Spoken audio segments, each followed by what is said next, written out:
साहित्यिक कहानियों की श्रेणी में आज सुनिए डॉक्टर पद्मा शर्मा जी की लिखी हुई कहानी उसकी आज़ादी। कहानी का पाठन स्वर अदिति चौहान का है।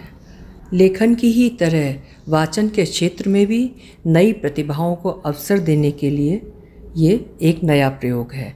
आशा है आपको ज़रूर पसंद भी आएगा और आप लोगों का सहयोग और शुभकामनाएं भी प्राप्त होंगी। तो शुरू करते हैं कहानी उसकी आज़ादी, अदिति चौहान के स्वर में। मुझे हतप्रभ छोड़ बादामी तो एक झटके से बाहर निकल गई, लेकिन मैं उसके शब्दों के अर्थ खोजने लगी थी। उसकी बातें दुगने वेग से मेरे विचारों पर छाती चली गईं। दूसरी औरतों से कुछ अलग व्यक्तित्व है इसका। यूं वह बादामी छरहरे बदन की औरत है। त्वचा का रंग खूब गहरा और सांवला है, किंतु नाक नक्श बड़े आकर्षक और तीखे। बदन सुघड़ और सुंदर, ऐसा कि हर कोई ठिठक कर उसे एक बार देखने को मजबूर हो जाता। कुल मिलाकर सौंदर्य की ऐसी प्रतिमा जिसे ब्लैक ब्यूटी कहा जाए तो कोई अतिशयोक्ति नहीं होगी। मंगलसूत्र के नाम पर उसके गले में काला धागा, हाथों में सुर्ख लाल रंग की चूड़ियां, माथे पे बड़ी सी बिंदिया, यही साधारण सा श्रृंगार था उसका। उस दिन मैंने चाय बनाकर एक कप अपने लिए ले ली और दूसरे कप में छानकर बाई के लिए रख दी। दीवार घड़ी पर नजर दौड़ाई तो देखा 7 बज गए थे। घड़ी देखकर मन में शंका उठने लगी कि आज लगता है बाई नहीं आने वाली। बादामी के आने का समय 6:30 है, यानी 6:30 आप घड़ी मिला सकते हैं उसके आने से। अभी मैं चाय का आखिरी घूंट पीकर कप रखने ही जा रही थी कि दरवाजे पर दस्तक सुनी। दरवाज़ा खोला तो देखा बादामी की 12 वर्ष की बेटी बबली घबराई सी खड़ी है। मैंने पूछा, क्यों मम्मी कहाँ है, वो नहीं आई? वो हकलाती हुई सी बोली, आंटी जी आज मम्मी नहीं आएगी, मैं यही कहने आई हूँ। क्यों, क्या कहीं बाहर जा रही है वो, या तबीयत खराब है? उसने फिर नकारात्मक रूप से सिर हिलाकर कहा, मम्मी ठीक है पर घर पे ही है। मैं खींच गई, घर पर है तो फिर क्यों नहीं आएगी? वो एक पल को हड़बड़ा गई, आंखें नीचे कर कुछ देर शांत रही, फिर बोली, पापा आ गए हैं। इसके आगे कुछ भी पूछने की मुझे ज़रूरत नहीं थी। बबली वापस चली गई और मैंने क्रोध में दरवाजे भेड़े, जिनकी भड़ाक फट खट ठक की आवाज़ें मेरे अंदर के तूफान की आवाज़ों से मेल खा रही थीं। मैंने कोई प्लान यदि पहले से बनाया हो और किसी कारणवश वह अधूरा रह जाए तो मुझे बहुत कोफ्त होती है। ऐसा लगता है कि प्लान फेल करने वाला सामने मिल तो जाए, उसे तड़ातड़ चांटे और घूंसे मारकर अपनी भड़ास निकाल लूं। मेरे अंदर का तूफान झंझावात बनकर झाड़ू, बर्तन और पानी के भगोने पर उतरने लगा। फिर मैं सहसा रुककर सोचने लगी कि उसका पति कई दिनों के बाद घर लौटा है, इसलिए उल्लास में उसने छुट्टी कर ली। उसने चर्चा में बताया तो था कि उसका पति गोटू ट्रक चलाता है। किसी बात पर दोनों अलग रहने लगे हैं, लेकिन संबंध अभी भी पति पत्नी के ही हैं। ये भी कि 1 महीने से वह कहीं दूर गया है। अगले दिन जब वो आई तो मैं चौंकी। उसके सांवले चेहरे की चमक गायब थी। उसके स्थान पर गहरे काले झाई के धब्बे गाल के ऊपरी पड़ावों पर दिख रहे थे। अंदर धसी आंखों के इर्द गिर्द गहरे स्याह रंग के घेरे थे। माथे पर लाल बिंदिया सलवटों के साथ ऊंची ऊंची लग रही थी। बाल जूड़े में नहीं थे, वे आज लटों का रूप धारण कर इधर उधर बिखर रहे थे।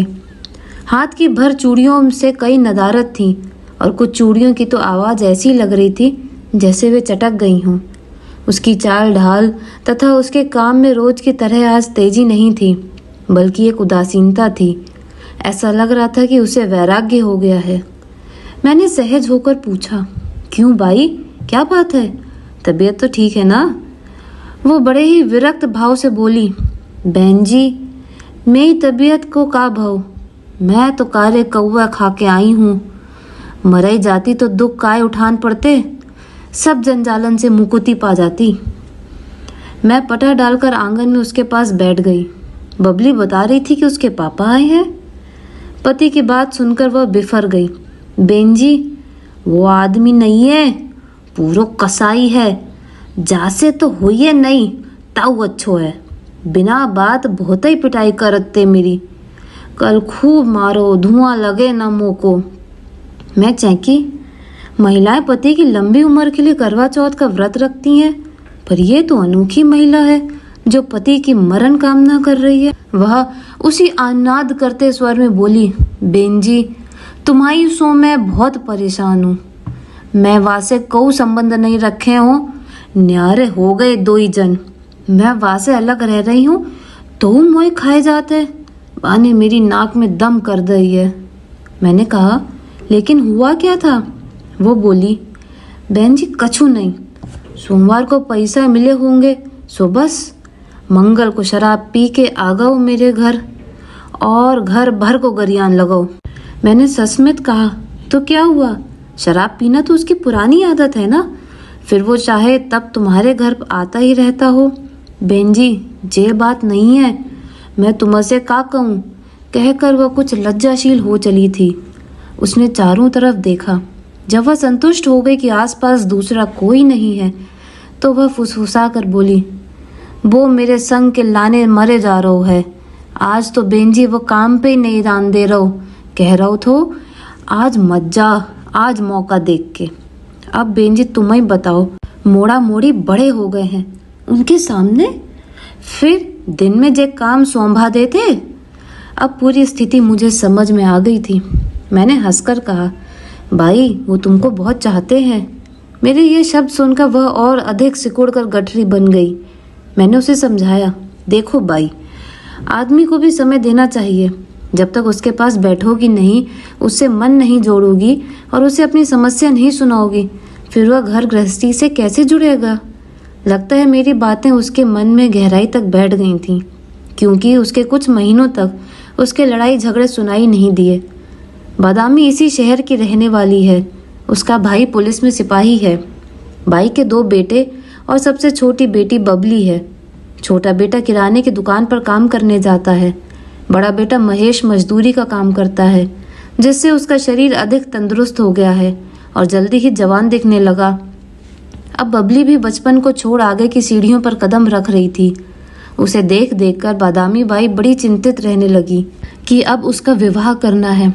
मैंने कहा, तुम्हारे घर वाले को भी तो तनख्वाह मिलती है, खर्च उठाता होगा, संग में खाता है, कभी आकर रहता भी है, तो वह भी लड़की की शादी में पैसा लगाएगा। वो बोल उठी, बहन जी जेई तो है, वो खीर में सांझ महेरी में न्यारो है, जैसे अलग रहेगो पर खुद की जरूरत पे आन ठाड़ो होगो। समय बीतने लगा था। एक दिन माँ की जगह बबली काम करने आई तो मैं चौंक गई, क्योंकि बाई कभी भी अपनी लड़की को अकेले काम पर नहीं पहुंचाती थी। इसलिए मैंने उत्सुकतावश पूछ लिया, क्यों मम्मी नहीं आई? वो बड़ी ही सर्द आवाज में बोली, पापा हवालात में बंद है, मामा ने बंद करवा दिया। सुनकर मैं और भी आश्चर्य में पड़ गई, लेकिन बबली मेरे प्रश्नों का समाधान नहीं कर पाई। अगले दिन बादामी आई और घूनम थान बनी काम करने लगी तो मेरे सब्र का बांध टूट ही गया। भाई काम बाद में करना, पहले ये बताओ कि इसके पापा को तुम्हारे भाई ने बंद क्यों करवा दिया? वह बोली, बहन जी बा को तो एक ही काम है, दारू पीनो और उधम करनो। तो नाच पीटे को चैन नहीं है, पूरे मोहल्ला में फजीती करवात फिरते है। मैंने उसे घूरते हुए कहा, लेकिन तुम्हारी तो उससे पटने लगी थी ना, अब क्या हुआ? अब तक दूसरे कमरे में जाकर बबली अपने कामों का मोर्चा संभाल चुकी थी, इसलिए बादामी खुलकर बोली, मैंने मुक्तेरे दिनों से वह बात से बात बंद कर रखी है, सो फिरंट हो रहा है। थोड़ी देर चुप रहकर शून्य में ताकती फिर वह बोली, बस जई पे से तो वह उधम कर रहा है। वो कहते कि काम वाले मालिकों से तेरे गलत संबंध होंगे, तई से तू मुँह से बात नहीं करती। वो मुझे धमकी देते कि तेरो पीछो करूँगो और तेरे काम वालों से लड़ के आऊँगो। कल ज़्यादा ही उधम करने लग गो तो भैया ने थाने में कह के बिठा दो। पहले तो बा ने खूब ठूस के रोटी जय लई, ताऊ सिग रात गरियात रहो कि मैंने बाई को भूखे रखो। बहन जी बा को तो ऐसो ही हाल है कि 7 खाई ताती और 7 खाई सद। जेठे बड़े को नो तो करो 7 खाई तब, सास के साग लई 7 खाई तब, झांसी के वैद बुला दो भूखा ही नहीं है अब। 2 दिन बाद मेरे बेटे रिंकू का बर्थडे आया। मैं लगातार काम में जुटी रही। सो रात तक मेरा शरीर निढाल हो गया। रात 11 बज चुके थे। मन सोने को कह रहा था, लेकिन संदीप की इच्छा तो कुछ और ही थी। मेरा मन ना था, पर संदीप जिद पर था। संदीप की जबरदस्ती पर मैं खिसिया गई। मन अचानक बादामी से खेद की तुलना करने लगा। उसको तो रोज का ही इतना सारा काम रहता है, वो भी तो रोज थक जाती होगी। फिर आराम के समय उसके आदमी का जबरदस्ती करना उसे कितना बुरा लगता होगा। मुझे अंदर ही अंदर बाई से एक अजीब सी सहानुभूति होने लगी। कुछ दिन बाद बाई सुबह सुबह आई तो मैंने कहा, पहले चाय पी लो बाई, फिर काम करना, नहीं तो तुम मशीन की तरह काम करती रहोगी और रात तक लगी रहोगी। सुनते ही वह फूट फूट कर रोने लगी। मैं स्तब्ध हो उसे देखने लगी। अरे क्या हो गया, इतनी बुरी तरह क्यों रो रही हो? वो बोली, बहन जी अब तो जीना ही बेकार है, ऐसे इल्जामन थे तो अच्छा है कि ईश्वर मोए मौत दे दे। मैंने सोचा, सदैव जिंदा दिली से जीने वाली तथा हर समय की जीवटता से सामना करने वाली बादामी आज इस तरह निराशा भरी बातें कैसे कर रही है। मुझे लगा वास्तव में कोई बड़ा कारण रहा होगा। वह देर तक सुबकती रही, फिर बोली, वो रात को पी के आओ थो, रोटी खा लई, पानी पी लो, बिस्तर कर दो, तो वाई चैन नहीं पड़ो, तो बस लगाओ गारी देवे। बड़े मोड़ा पे सहन नहीं भई तो बाने बाप खो पीट दो। रात को तो उठी के जाने कितने चले गो, लेकिन भुनसारे आके बहाने ऐसी ऐसी बातें कही के सही में बहन जी मोए तो कतई शर्म आ ही रही। कहने के साथ उसकी आंखों में आंसू बह पड़े। वह थोड़ी देर चुप रही, फिर रोते हुए बोली, अबे का तो काम बारन के संगे संबंध बतात थो, लेकिन आज तो हद ही हो गई। आज कहने लगो कि तेरे तो अपने बड़े मोड़ा से गलत संबंध है, तहीं से तू मुँह से बात नहीं करती और बात से पिटवात। मैं तो जमीन में गड़ गई सीधी। कुछ समय के लिए मैं भी सन्न रह गई। लगा मानो धरती घूम रही है और आसमान गिर रहा है। मुंह से कुछ नहीं निकला। मैं यंत्र चालित सी अपने कमरे में आ गई और बिस्तर पर गिर पड़ी। मन में अजीब से प्रश्न उठ रहे थे। क्यों हमेशा स्त्री को ही अपनी शुचिता का प्रमाण देना पड़ता है? पुरुष हमेशा उसे लांछित, पद दलित और प्रताड़ित करता रहता है, और सिर्फ एक ही आरोप है उसे, जिसे उछालकर पुरुष विभिन्न तरीकों से अपनी इच्छा पूर्ण कर लेता है। समय बीतता रहा। एक दिन अचानक बबली सूचित कर गई, आंटी जी मम्मी अस्पताल गई हैं, वो नहीं आएंगी। मैंने कहा, क्यों, क्या हुआ मम्मी को? वो बोली, पापा की तबीयत खराब है, उनके संग गई हैं। 2-3 दिन बाद शाम के समय बड़ी तेजी से बाई घर आई तो मन में कई प्रश्न थे। मैंने पूछ ही लिया, बाई तुमने अपने आदमी को भर्ती क्यों कर दिया? वो बोली, बहन जी वे इन्हें सूख गओ है, 4-5 दिनों से खूब दस्त लग रहे रहत और बुखार चढ़ो हा, तो अस्पताल में भर्ती कराओ। तो बाके शरीर में कई जगह गांठें भी मिली हैं, कई जगह खाल में छाल जैसे निशान भी पड़ गए। खांसी के मारे चैन नहीं है, कछु उधार दे दो, मोए डर है कि वाय वो एड ना होए। मुझसे पैसे लेकर वह तेजी से वापस चली गई, लेकिन मेरे कई प्रश्नों को वह अनुत्तरित छोड़ गई। कैसा है स्त्री का मन? उसी से नफरत, उसी से प्यार? कहीं सचमुच इसके पति को एड्स हो गया होगा तो क्या होगा इसके घर का? 2-3 महीने बीत चुके थे। बादामी का कहीं पता नहीं था। मैंने दूसरी बाई रख ली थी। आज बादामी आई। मैंने पूछा, बाई कैसी तबीयत है उसकी, क्या हो गया उसे? बादामी सिसकते हुए बोली, वो ट्रक लेके जहाँ तहाँ घूमत थो और जाने कहाँ कहाँ मुंह मारत हतो, जो कहीं की जनी से एड लगा लाओ।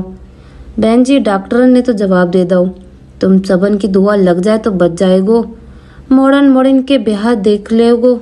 अब तो बहन जी खूब कसमें खाते हैं कि अब तो परेशान नहीं करूँगो, तो तनख्वाह ला के दे दूँगो, कोई औरत के पास नहीं है जाऊँगो, बस बचा ले मोए।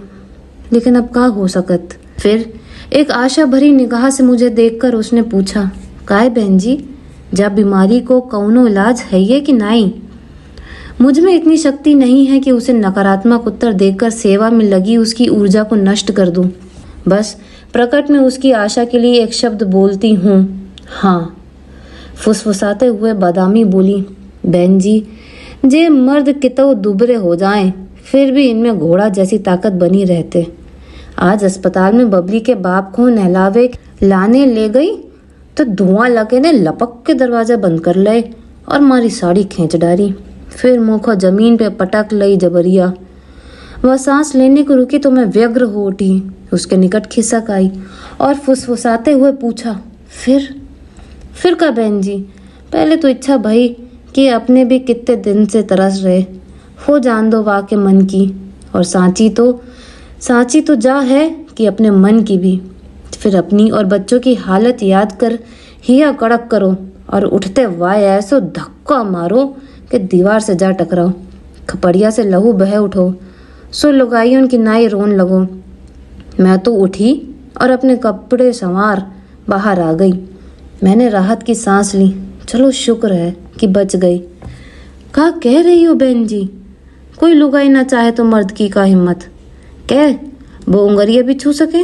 और आज के ज़माने में हम सब जनी इतनो तो हक रखत हैं कि जब अपनी मर्जी होए तभी मर्द को पास आन दें।